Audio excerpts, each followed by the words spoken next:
appreciate the opportunity to appear before you to discuss the issues related to mariner safety in the oil industry. In my role as the Coast Guard Director of Prevention Policy, I oversee vessel, offshore facility, and mobile offshore drilling unit compliance with applicable U.S. and international laws, regulations, and treaties. I prepared a written statement to support today's testimony and would ask to have that included in the record, Mr. Chairman. Without objection. On the evening of April 20th, the mobile offshore drilling unit Deepwater Horizon reported an explosion. The Coast Guard's response began as a search and rescue mission.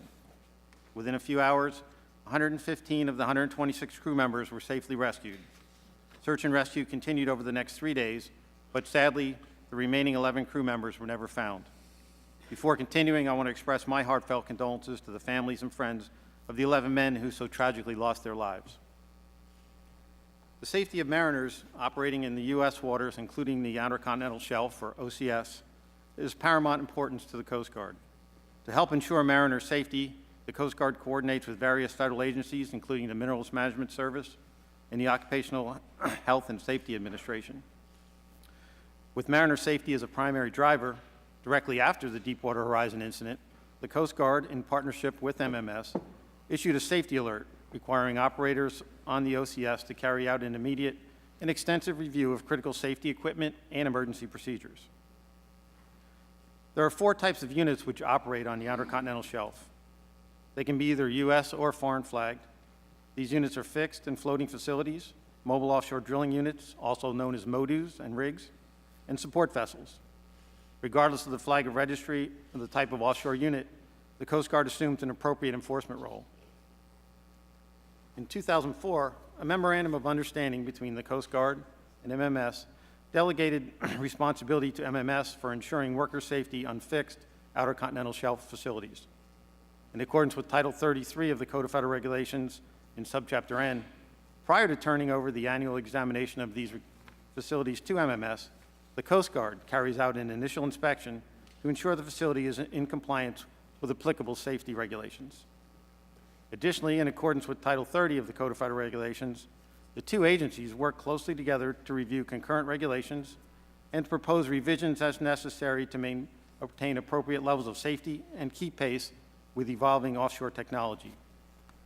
The Coast Guard carries out safety inspections on U.S. flagged floating facilities, MODUs, and vessels operating on the Outer Continental Shelf in order to verify safety and issue the necessary flag state statutory certificates. For foreign flag MODUs, the flag state, or a recognized organization working on behalf of the flag state, carries out the inspections required to issue those statutory certificates. The Coast Guard then conducts port state control examinations on these MODUs in order to verify that they meet equivalent domestic and international safety requirements prior to them being permitted to commence drilling operations in U.S. waters. The U.S. Coast Guard's Port State Control Program exceeds current international guidelines, and every annual Port State Control examination we perform on foreign units incorporates verification of worker safety requirements. In accordance with domestic and international law, all vessels, including self-propelled MODUs over 500 gross tons, the category which the Deepwater Horizon fits into, are required to have a safety management system fully implemented. This management system provides for safe practices in ship operation and a safe working environment for crew members. The Coast Guard verifies satisfactory implementation of this safety management system upon each examination.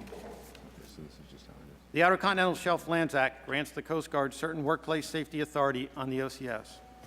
Regulations have been promulgated on many occupational safety issues within the realm of the Coast Guard's maritime safety expertise.